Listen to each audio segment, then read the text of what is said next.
Hello, and welcome to Abby Explains the Entire Plot of Corpse Party. My name is Abby, and your name is probably Isabella.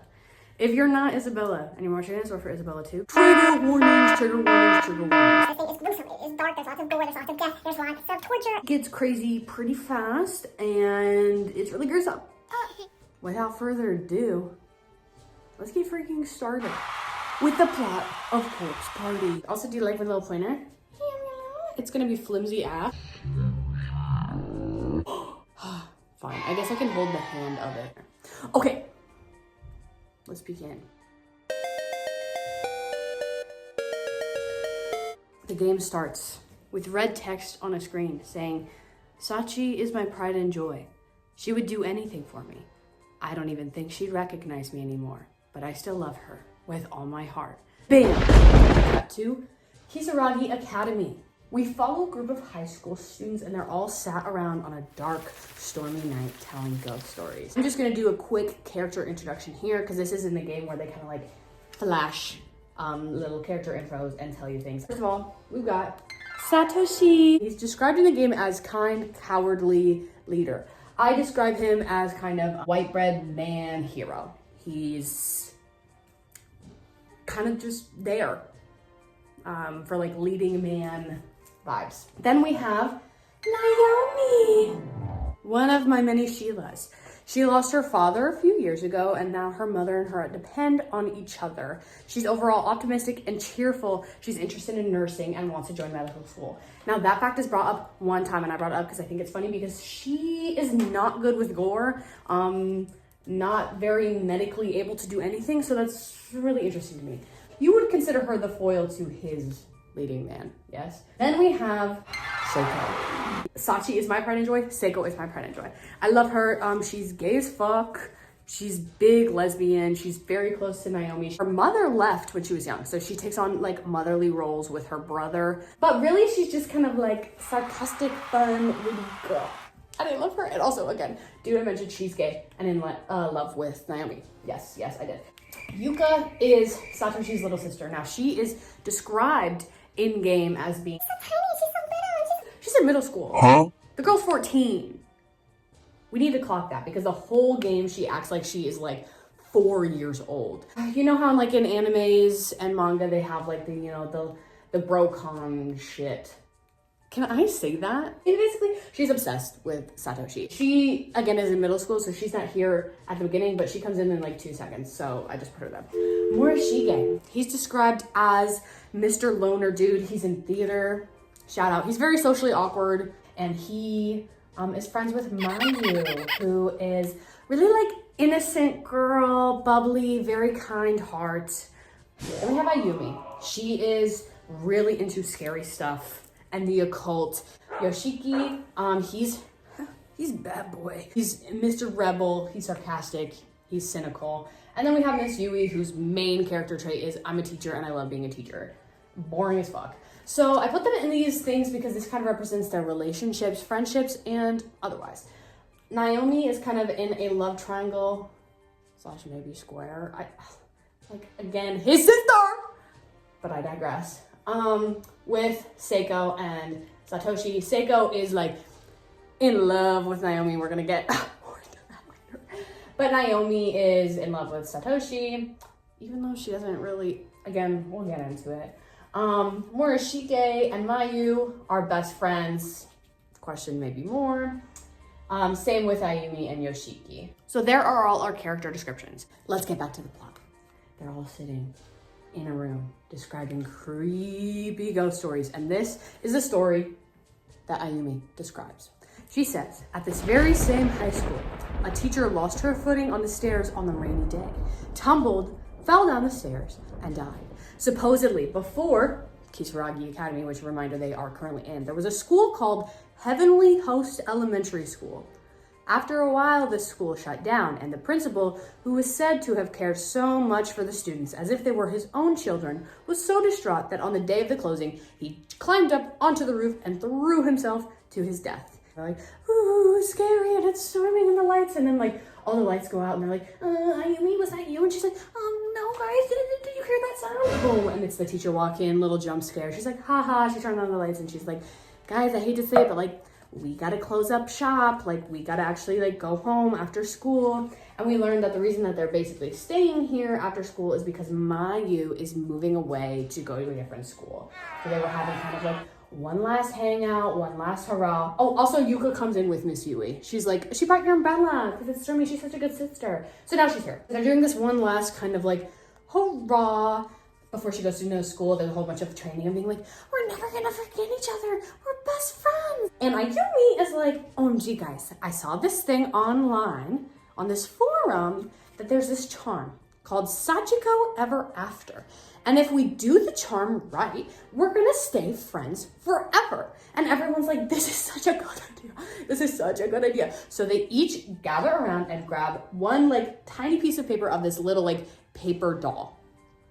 And they repeat, Sachiko, we beg of you, one time for every single person that is there. And then everyone will pull apart, rip a tiny piece of this paper doll and get to keep it as a little charm and a reminder of their friendship. Oh, that's so cute. I hope nothing goes wrong. So they do the charm, but then boom, there's an earthquake. Everyone starts, the ground falls underneath them. Everyone falls into this pit, blackout. And that's the prologue. We made it through the prologue. And now we're gonna start going into chapters that are following different characters. So now, let's get into chapter 1. Now, we are following Naomi, that's Naomi, Naomi and Seiko. They wake up in Heavenly Host Elementary School. The school from the scary story. Yeah.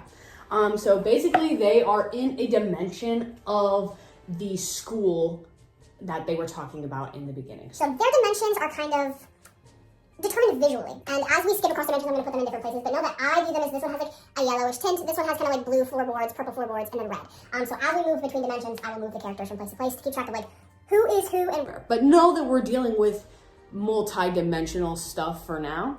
And time is weird as it does when you dimensional hop. So just know for now, Seiko and Naomi are in a dimension together. And that's where we come back for chapter 1. They wake up, they're in Heavenly Host Elementary School. It's really scary. It's a dilapidated, broken down school, and they're just trying to get their bearings. So they're walking around the school, they find notes on the ground that has a report about the 3rd student missing from Heavenly Host. Piece together different kind of notes and see that there seems to be a string of disappearances that happened at the elementary school. Okay. But again, they have bigger fish to fry than a little mystery. They want to find the way out. The school has a whole bunch of really fun features, such as windows that are wallpaper, cabinets that are full of black hair, buckets lying around full of blood and guts. Yes, floorboards that we have to like put over holes in the ground that seemingly lead to nowhere, and earthquakes that change the layout of the school. Seemingly kind of the same earthquake that happened that brought us here in the first place. They find a spirit. Now, spirits are different than ghosts. Spirits are like the soul of the people who have died in these realms. And they don't take on a like corporeal form. They don't look like humans. They kind of look like these little flames.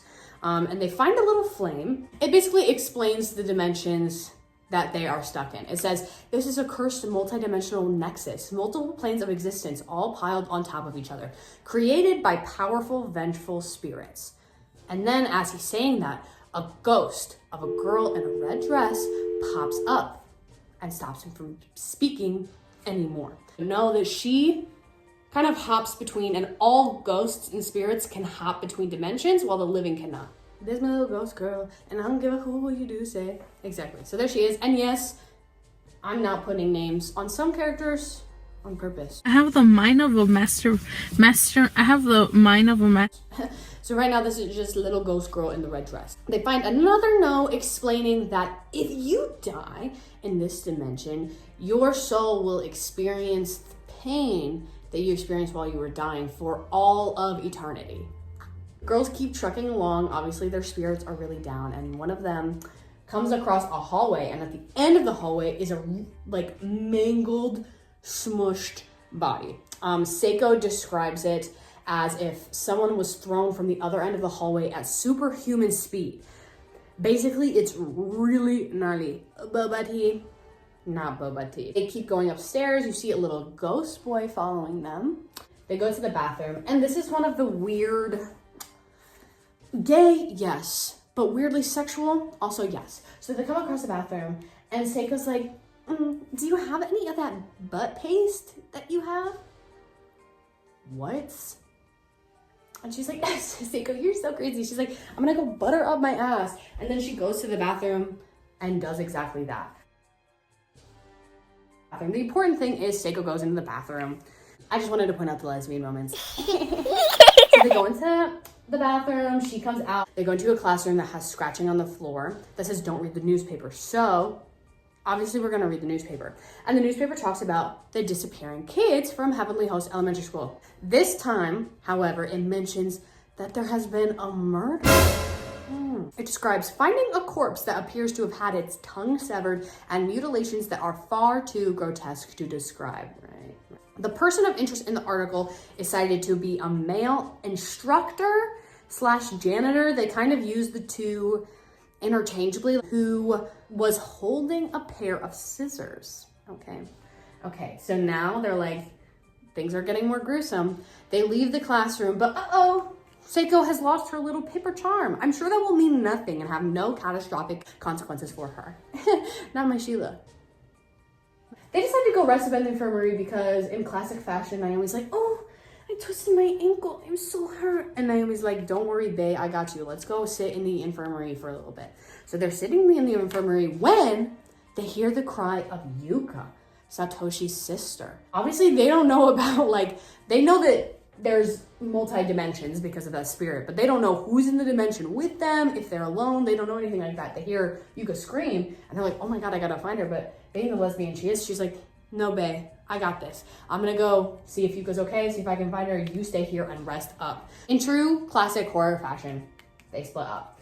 And Naomi gets stuck in the room because the spirit of a nurse from the Heavenly Host school. So she has to escape this nurse infirmary place that she's locked in, and eventually gets reunited with Seiko, who's like, damn, I couldn't find, whoa, what happened to you, babe? They kind of have a fight here because Naomi is starting to mentally break, and she's like, you said we wouldn't split up, and then we split up, and you didn't even find her. And Seiko's like, whoa. And then Naomi starts going a little bit deeper, starts digging into her past. You know how I said that her mom left her and so she had to care for her brother? She starts digging at things like that, being like, and that's why your mama left you. And it's at this point we see into Naomi's mind, and she's like, I don't even want to be saying this stuff.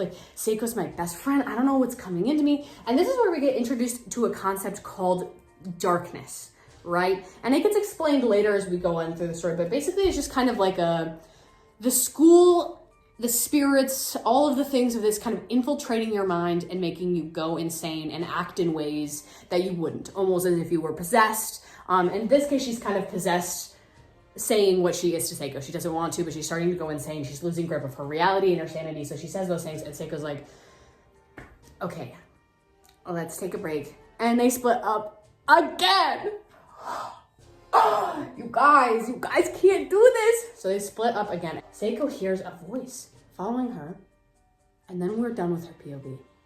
We get to Naomi POV, and she's been kind of in and out. Like I said, with the darkness, she's kind of conscious, kind of not. She's just kind of been wandering around in a haze, and she's not doing well with being alone. She wants to be reunited with Seiko. Eventually she makes her way back to the bathroom because that was where her and Seiko last kind of were together before the infirmary. So she's like, maybe she's back there.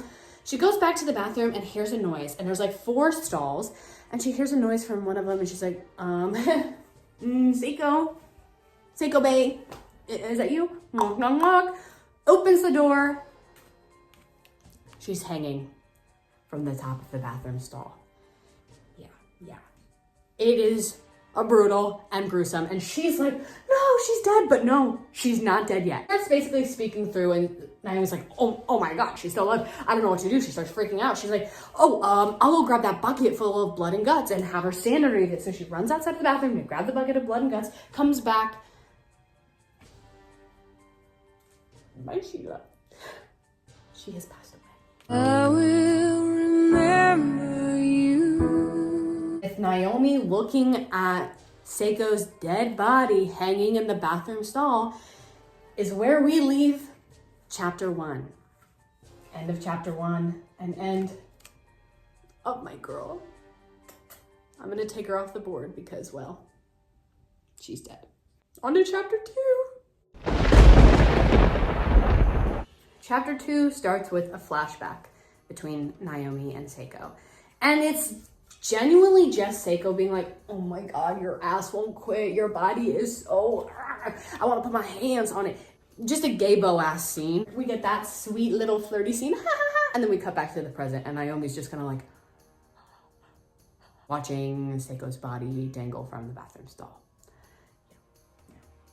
And cut, because now we're going to who we follow for the main chapter. So now we're in the POV of Ayumi, Yoshiki, and the teacher, Miss Yui. Ayumi is currently having a panic attack because she heard the scream of Naomi when she found Seiko's body. Yes! So it's similar to when Seiko heard the scream of Yuka. Sometimes things travel through different dimensions without actually being there, because as you can see, now they're in a whole different dimension by themselves that Naomi is not in. So she heard the scream of Naomi finding Seiko's body and she's having a panic attack. Miss Yui, who like, again, cares so much about her students, is like, well, let's split up because I need to find whoever did that scream. It could be one of my beloved students. Hi, this is Teacher Abby. I basically cut out a plot here about the teacher going off on her own and a cabinet gets knocked on top of her by a ghost who hates teachers because it really doesn't matter in the grand scheme of things. The teacher is a character that I don't give a fuck about. Okay, bye.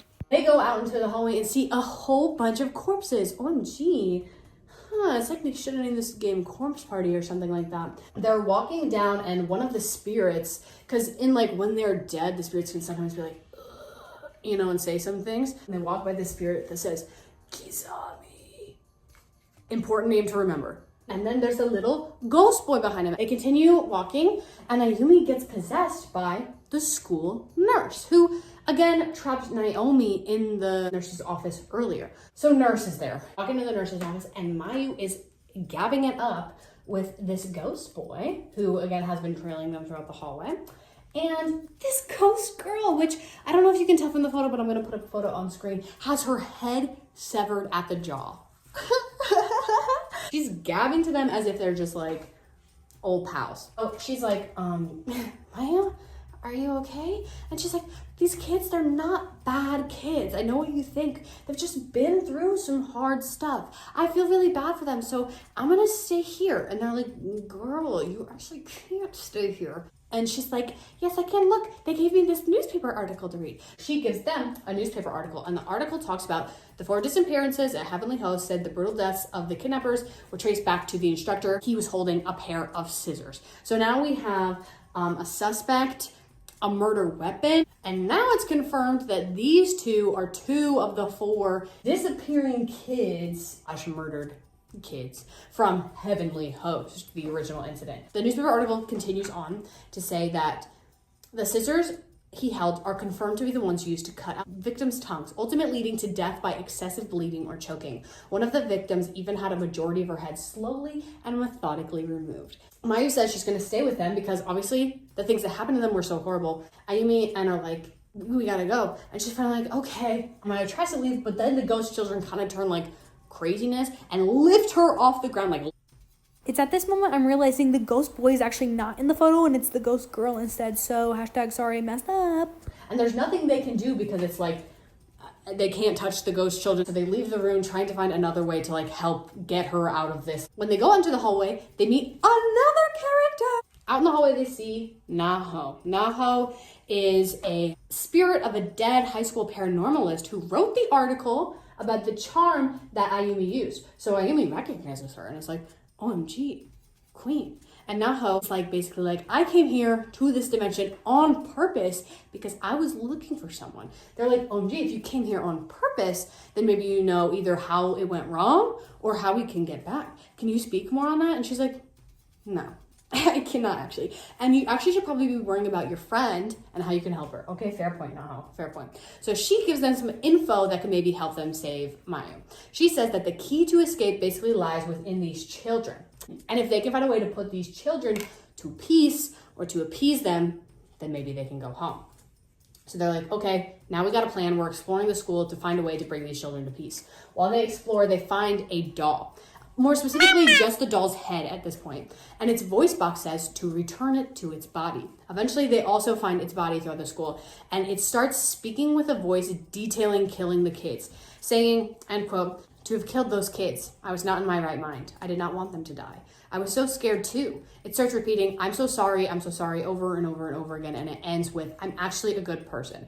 So this leads them to believe that the doll that they found is the doll of the killer. So they're like, okay, easy. We're gonna go to these ghost children, show them the doll that has them being like, I'm so sorry, I didn't mean to, I wasn't in my right mind, I'm a good person. And then they'll be like, OMG, we can totes forgive him and we can be on our merry way. So they go and show them, but it does not work. The ghost children, if anything, get more distraught. They are visibly upset. They lift Mayu up into the air, into the hallway, and then they throw Mayu at the end of the hallway at superhuman speed. So now we know that when Naomi and Seiko saw at the beginning that it was very grotesque and very gross, was actually their friend Mayu splattered against the wall of the hallway. It is a brutal way to go. And again, I mentioned that the spirit said that how you die, you experience that pain for the rest of your life. So Mayu, I don't know, you should have taken the transfer, girl. Just go to the other school. Ayumi, having witnessed the craziest death of her friend probably ever, is in shock and runs away. She is so flight. And Yoshiki is frozen. When behind him comes a man with a giant hammer, clocks him. He's out. End of chapter 2.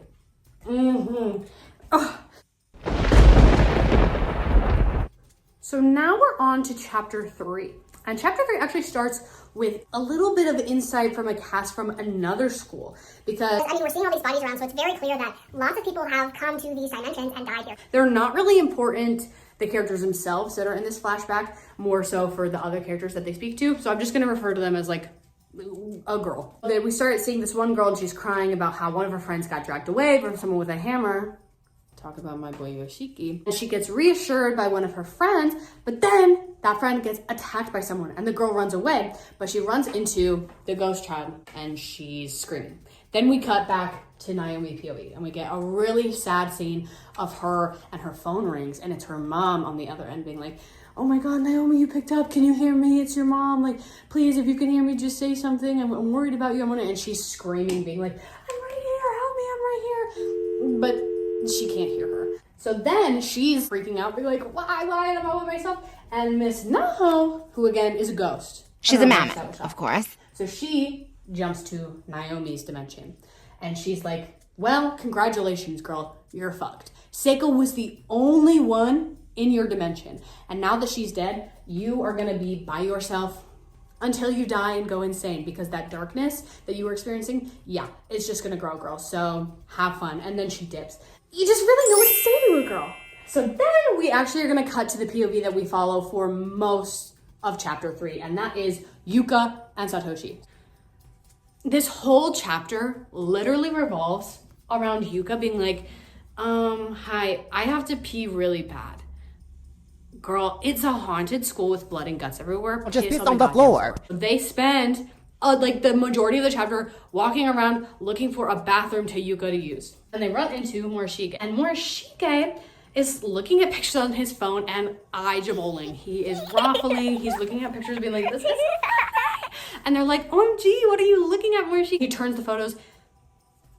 He's taking photos of the dead bodies throughout the school.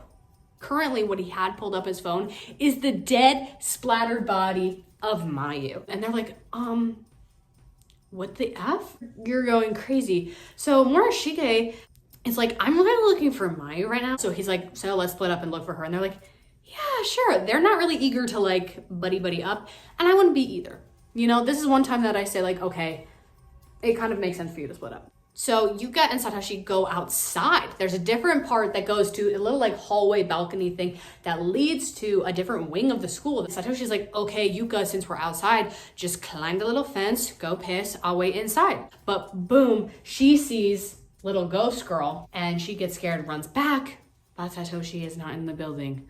So they're officially split up, Phil. She runs back into Morishige, and he's now taking pictures of the girl who died at the beginning. You know, those two girls who were friends. He's taking pictures of that body and laughing at it too. So he's actually like sick as fuck. And he's like, OMG, Yuka, you lost your brother? Like, I'll help you find him. And she's like, no, bitch, I think I'm good. And she runs away. And running away, she bumps into a guy named Kizami. Have we heard that name before? Did I tell you to remember that name? I did. So let me put his ass on the board. So now we have Kizami, who unfortunately is kind of serving. She's running away, she bumps into him, and he's like, OMG, are you okay? And she's like, I'm looking for my brother. And he goes, OMG, what a coincidence. I have a little sister. I'm looking for my little sister. You look for your brother, I look for your sister, perfect duo. And she's like, OMG, okay, I can trust him. So she heads off with him. And she still has to pee. So Kizami kind of takes on that role of trying to find a bathroom for her. He goes into one of the bathrooms and lets Yuka go in. He's outside of the bathroom when he runs into one of his old classmates. He's talking about how he saw the girl from the prologue dead.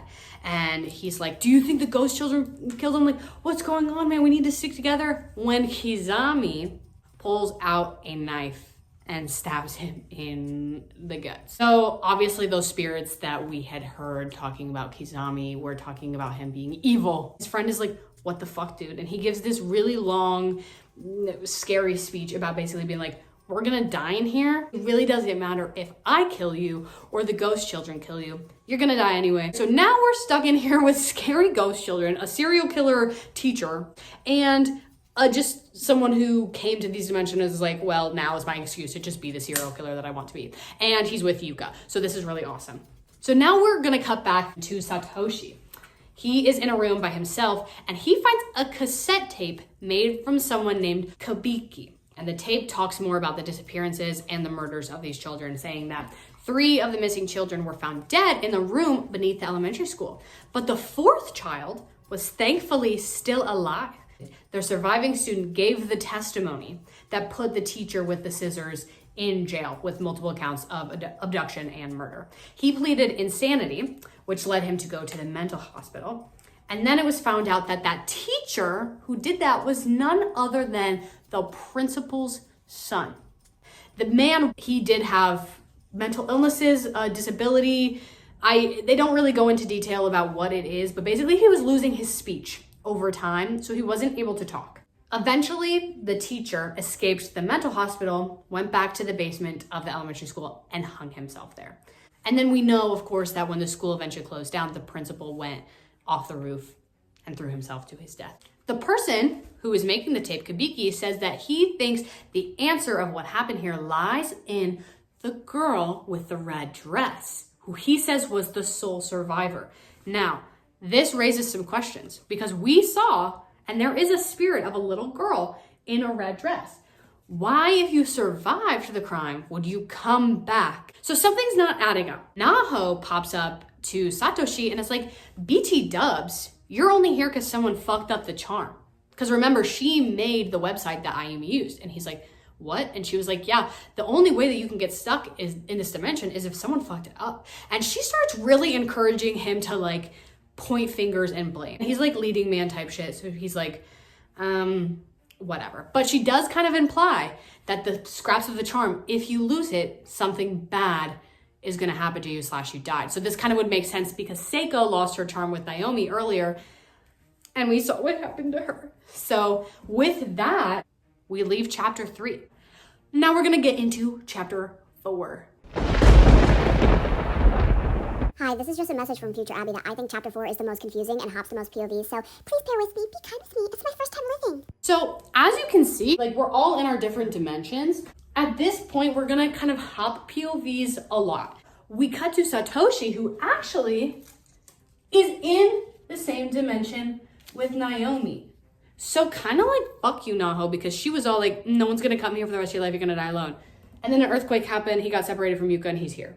So anyway, he hears Seiko's disembodied voice telling him to take care of Naomi because she's on the edge of snapping. He's like, okay, well, this can't be too good. He goes into a bathroom stall next to the one that Seiko's in.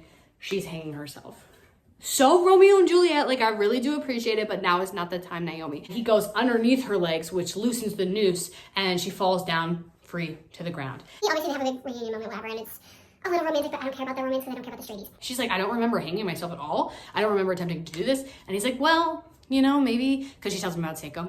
He's like, well, maybe the same thing happened with Seiko. Maybe it's not your fault. And she's like, no, it actually is my fault and you weren't here. Shut the fuck up. So he's like, hey, I was here with my sister. Let's go look for her. She's like, okay. They go to the hallway where she went outside to go piss. It doesn't exist anymore. They're in a different dimension of the school, so the layout's completely different. So he's not there. Now we're cutting back to Yuka and Kizami. We get a flashback of him when he was a kid. He's hanging out with his friends, and he attempts to kill a hamster. His older sister walks in and is like, what the fuck? And he's so like, oh God, we can't even have fun anymore, man. I wasn't actually gonna kill the fucking hamster. Can you chill out? I hate being the youngest. Wait, let's clock that. Because he said he had a youngest sister, but in the flashback, he says he hates being the youngest. This bitch is lying about having a younger sister. So he's like certifiably very unwell crazy. We go back to present day with them, and they're still looking for a goddamn bathroom because the bathroom that she went in was covered in blood and guts. Like, I don't know what to tell you, Yuka. The whole fucking school is covered in blood and guts. So then we're cutting back to Ayumi. She has a headache and woke up in the random part of the school. And the little ghost girl is standing by her. And Ayumi like kind of clocks her tea. She's like, she seems different than the other like ghost spirits. She seems lonelier. So she runs into Naho and she has a big like, girl, what the hell moment. She was like, back in the hallway, you told me that if I got them to realize the killer's repentance and appease their souls, that we could leave. And instead, it got my friend to be splattered across the end of the hallway. So I'm really fucking pissed at you. And while she's kind of giving it to her, Yoshiki walks into the room. And then I was like, wait, how are you alive, King? Because the last time we remembered, he got clobbered in the back of the head by a guy with a hammer. And his explanation, it doesn't really make sense. He like says that he lost consciousness, woke up in a room, lost consciousness again, and was back. Like, I truly don't know why he didn't die, but he's back. Then Naho drops this piece of detail and says that the guy who clobbered him with the hammer is the teacher who is the murderer. So now this is the teacher. His name is Yoshikazu. So now they know that he is in the spaces with them, confirmed. Yoshiki is like talking all about this and he's like, oh, BT dubs, where is the person that you came here for? She's like, gets really like scary possessed, like, let's not even look at this, guys. And then goes away. Ayumi starts saying that they should use the doll as a tracking device instead to try to figure out where the actual bodies of the kids are. It's like, okay, new plan, let's roll with that. So the doll starts giving them directions and they find underneath a loose floorboard that the doll leads them to a severed tongue in a bag. So now they have a new mission. They're like, we gotta start returning these severed tongues to these kids. That's the way to appease them. They give it to Ghost Boy. And Ghost Boy's like, your spirit has left the curse, I'm free. And then an earthquake happens, which means something is changing within the dimensions. Therefore, they put together that every time that they appease one of these ghosts, the dimensions are gonna slowly close into each other, hopefully just creating one dimension. Well, they will be with all their friends. They're like, OMG, this worked again, so let's keep these good vibes going. They follow the doll's direction and they find a key that leads to a pool. And we drain the pool and find a tongue at the bottom of it, yes! Now they have two tongues and they appease Miss Girl. They appease Miss Tokiko. You don't have the top of your head, girl, but at least you got that tongue. So now they got two down, one or two more to go, you know? And the doll says the place that they can find the last severed tongue is in their friend's dead splattered body. Mayu, we're going to your body. They go to find it, but wait, Morishige finds them first and says he lost consciousness and woke up in this dimension. So now Morishige is with them in their dimension. And he says, no need, guys, to dig in these body parts and find the tongue. You want the tongue, I have it. And he gives them the tongue. So yeah, this implies that out of his own volition, not knowing that the tongues were that of the ghost children to appease their souls, he went digging around in these body parts, found a severed tongue in a bag and was like, let me keep that shit. He's still on this mission to find Mayu though. So he's like, okay, here's a tongue and I'm gonna go find Mayu. So he's gone, they have the tongue, boom, they give it to this ghost girl, which we haven't seen in a hot second. And that's the third and final kid that was murdered. Boom, another earthquake happens and they wake up and they're back in their regular world. They have this big celebration of like walking around the classroom and being like, oh my God, this is my desk. OMG, we're so back. But then a corner of the room starts getting like evil demonic energy and Ayumi's like, no! The ghost girl, she shows up and is like, thank you so much for returning my tongue. As me saying thank you, I returned you back to your dimension. And then the ghost girl starts talking about how she went missing. She said on that morning, she had a fight with her mom. So instead of going home right after school, she went outside to watch the rain. And the teacher showed up and sat right beside her. She says, although he didn't respond because in her quotes, he was sick and couldn't speak much, that he was a very kind man. Again, this is giving contradictions because she's saying, by all accounts and purposes, he was a very kind man. Things aren't adding up. She's like, thank you for returning my tongue and like, you guys can go back, but ultimately you didn't succeed in closing the dimensions. I'm just doing this as a thank you gift. Ayumi is frustrated. We did everything right. What the fuck else can we do? And she's like, and clearly she's like keeping something to herself. And she says that the sole act capable of moving them on is repentance between the criminal and the victim. And she says that the words from the doll, from the man that they think killed her, weren't enough. And then Yoshiki is like, I mean, you guys are the ones who are like trapping all of these people in this place because of your vengeful spirits, right? And Ghost Girl is like, no, we're not bringing people into this space. We're more like cogs in the machine. We're not the machine itself. Ayumi's like, well, can we at least like go and get the rest of our friends? She's like, no, again, girl, like I only have enough power to bring you two back. So she's frustrated. She's like, what are you keeping from us? Because something is not adding up here. And she's like, okay, I'll tell you. And she puts her hand, like pushes Ayumi, and Ayumi goes into the place of little ghost girl Yuki on the night that she died. And that's where we cut from her point of view. So now we cut back to Naomi and Satoshi, and they're in a room again with the TV and the camcorder, and they're reading a magazine article what happened. So we're gonna cut between POVs of them reading the article about what happened and then Ayumi experiencing firsthand. The article states that the girl, the only survivor of the murder kidnappings, was named Sachiko. Sound familiar? Sound familiar? I mean, it should, because remember, that's the name of the charm we're using, Sachiko Ever After. Now we're back to Ayumi POV. She's blindfolded in a basement between these two kids. And she listens as she goes in order and murders these two children right next to her. Cut to the magazine, them reading the magazine, which details how they were murdered. And it says that the boy, who goes first, was repeatedly stabbed in the abdomen with scissors and then had his internal organs forcefully dug out. The girl, meanwhile, was stabbed in the head dozens of times to an extent that all flesh and bone above her jawline was minced away. And then the third girl, who Ayumi is in the body of, was repeatedly stabbed in the eyeball until the eyeball became soup-like in consistency and then was left to slowly bleed to death.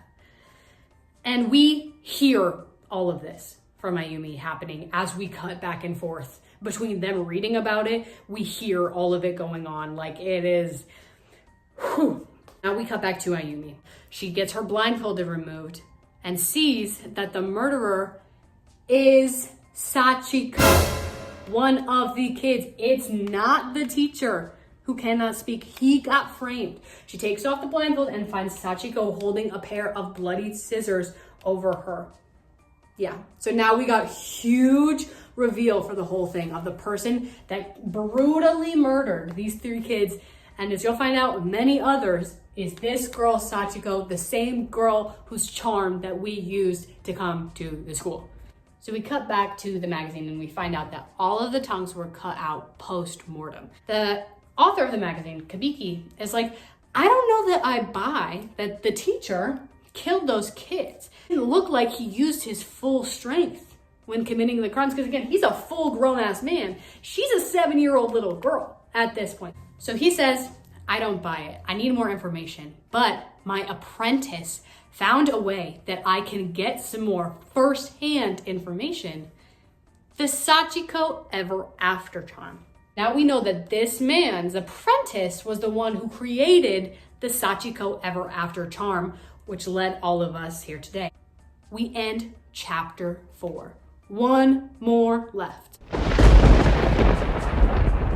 Now, this last chapter is very info dumpy because we gotta get everything in there, epilogue and all. So this will probably be the longest chapter of the whole thing. Stay with me now. We cut back, interestingly enough, after all that to the Yuka and Kizami POV. They're walking down the hallway and Yuka's like, oh gee, what was your little sister like? And Kizami's like, that's so funny you should mention that. So basically she is really small, has brown hair, is wearing a blue dress. Oh my fucking God, this fucking place about us. And it's at that moment she realizes like, he does not actually have a little sister. So she's like, I'm gonna bounce. It's like, what do you mean? I am your brother.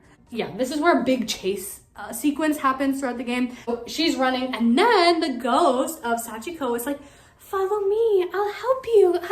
And her obviously not knowing any of the shit that we know is like, oh, okay, I'll follow her. The teacher then, this guy shows up and hits Mr. Kizami in the back of the head with a hammer, clocking him. He's out. After all that, we're gonna cut to Morishige.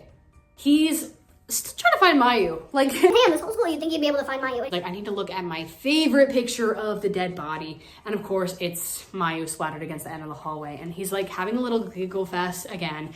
And then the phone starts ringing. And he's like, what the hell? I'm not supposed to have service down here, but okay. He picks up the phone and it's Mayu's disembodied voice being like, don't look at it. Don't look at my body. Please don't look at it. And he's like, the body that I have been looking at is my best friend who I've been trying to find this whole time. And that's when he, like, the final thread snaps. And later we find out that through finding his phone that he went insane, that he started bashing his head against a window of the school, which then broke and he fell out and died. Morishige, rest in peace, he died. Now, Ayumi comes back from the vision that the little girl like let her, the memory she let her live in. And she's like, Yoshiki, the reason the doll didn't work is because he didn't kill those kids. We need Sachiko to repent for her crimes because she's the actual murderer. So she's like, fuck it, we gotta go back. She asks Yoshiki and they're like, our friends are down there and we're the only ones who know this vital information. We gotta go back. So now they're officially back in the dimension. So basically I rearranged because now we're all in one dimension. Thank you. So they go back, but because they reunited all of these kids with their severed tongues, all the multi-dimensions are closed. And for a brief moment in time, they're all in one dimension together. Ayumi is back with Yoshiki, but she finds Naomi's paper doll scrap on the ground. So we need to put pedal to the metal and get things going fast because we know if you lose that scrap of the charm, things get bad. So they're sitting in the room with a magazine article and then a tape starts playing on the TV in the room they're in. And it's Kabiki in the Heavenly Host dimensions with a cameraman. He says that his protege knows a way out. And they find newspaper articles on their way to try to reunite with their friends that list Naho as his protege / apprentice. So it's clear that she created the Ever After charm, which then he used to try to figure out this crime. And that's who she has been looking for this whole time. Now Ayumi and Yoshiki, and they're wandering after finding the newspaper article, walk into them after they finish the videotape. Yay! They're all together. I put Yuka there, they're gonna join up in just a second, but just know that she's not there. And they basically just like info dump on each other of all the things that are happening, all the people that has died, all the info of like the red dress girl is the actual killer. Be careful for her. I mean, he will clock you with a hammer bad, but he's not the actual killer. So they info dump, they get on the same page. And they also share that in the videotape, Kabiki said that she knows a way out. So they're like, we gotta find Naho again. So ultimately they split up because again, they have that like hallway that you can't pass, but then also the darkness is kind of getting to Ayumi and then also Naomi as well. So they have a little fight and a skirmish too. So it's very clear, like we are gonna start going insane very fast if we don't, get things done. But important to note, she does not return the paper doll scrap to Naomi at this point. So Satoshi and Naomi are still looking for Yuka and they find her just like in a random hallway. So, no real plot given as to how Yuka evaded Sachiko's grasp. So they find Yuka. Now they're all reunited. Huzzah! They also, with Yuka, find the final tape of kabikis. So they're like, okay, he said that his apprentice knew a way out. Maybe that's on the tape. So they go back to the room that they were reading the magazines in to watch this very last tape.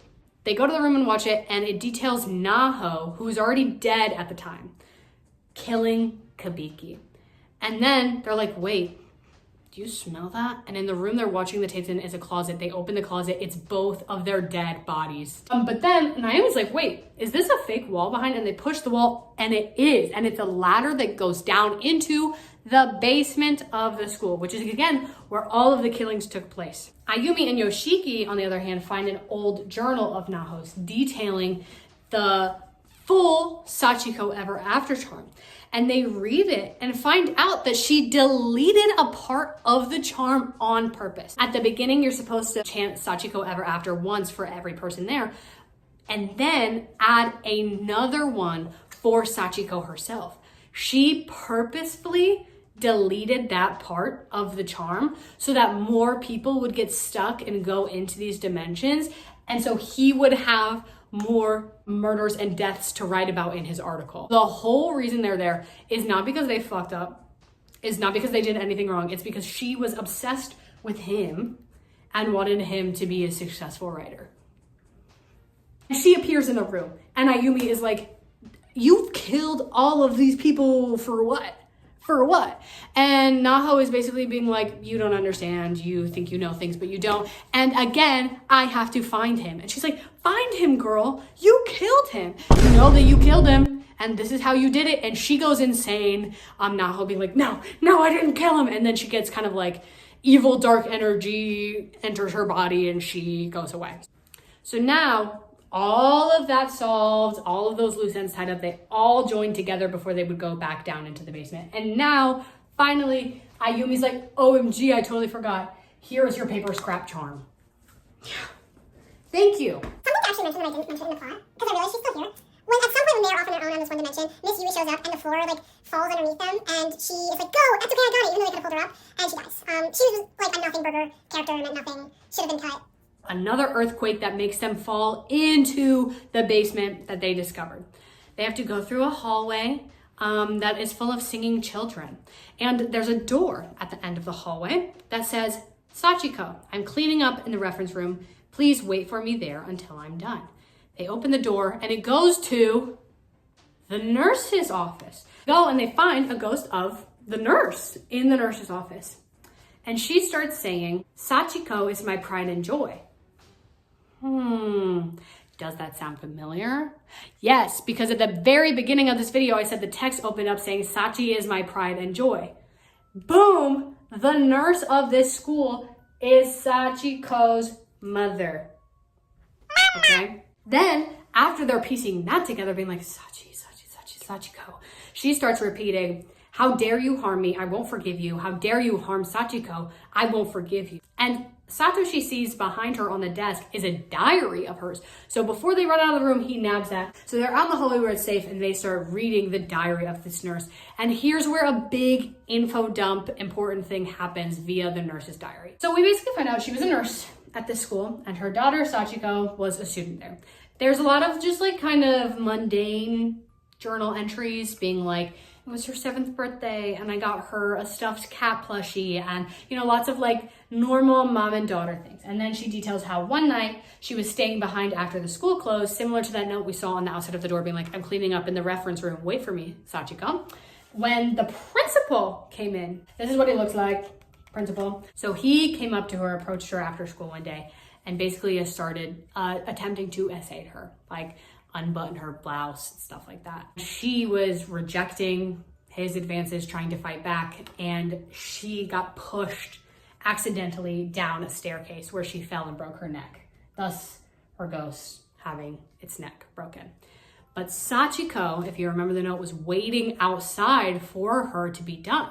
So she had witnessed all of this happen. So the principal is like, fuck, I gotta kill your witness. So he strangles Sachiko and he buries her body in the basement of the school. He then proceeds to frame her death as an accident and say that Sachiko is missing.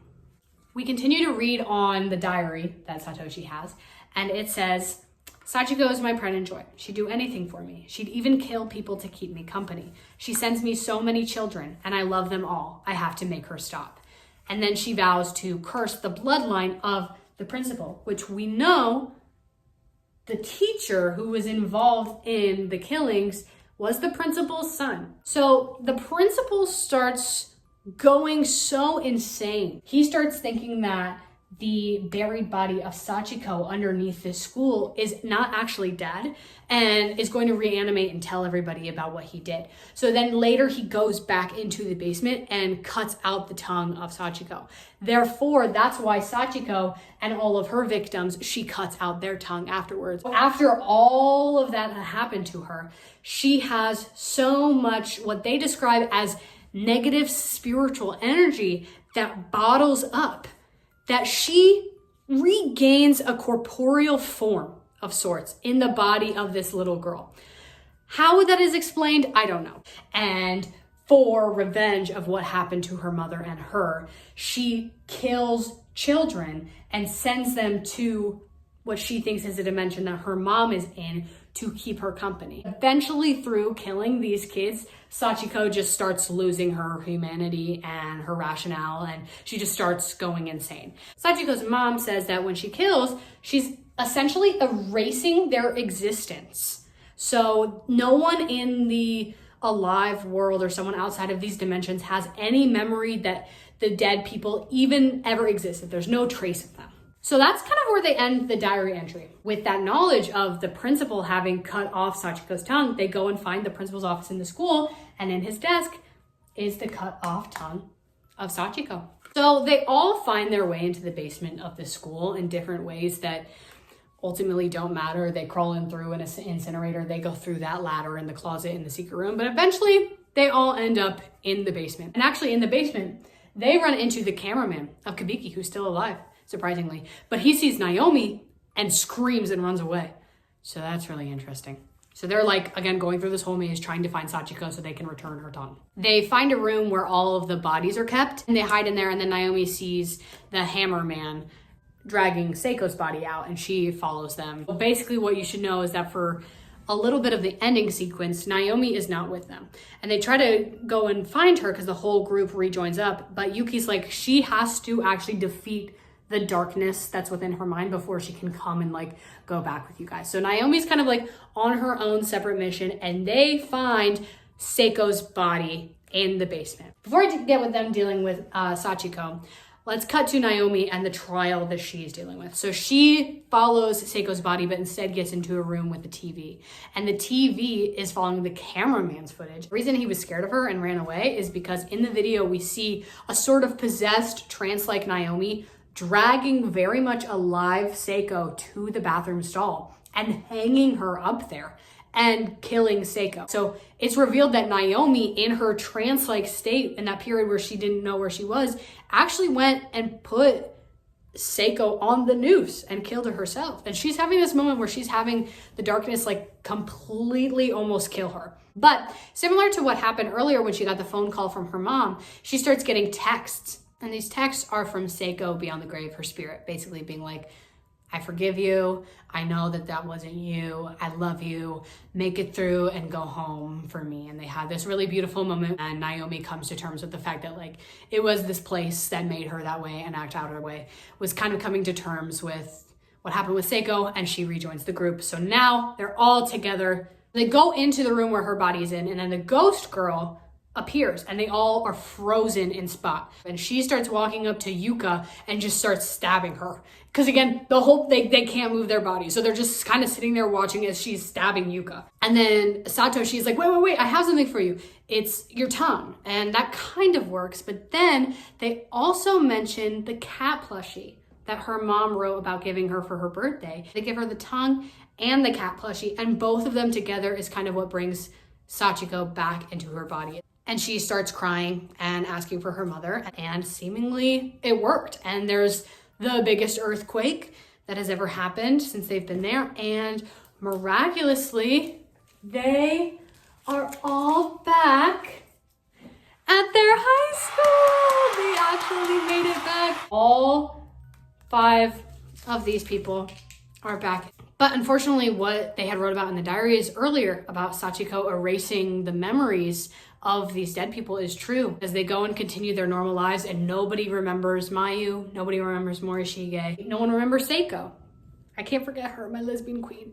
So it's this bittersweet moment of being like, we have all gone through this thing together and lost people that even their parents and their friends and family, they don't remember them. Naomi and Satoshi talking in school, being in like, even if nobody remembers them, they existed, right? And he's like, yeah, they existed. And then they pull up a picture that they took right before they did the Sachiko Ever After charm, and it still shows all of their friends there, and they look back.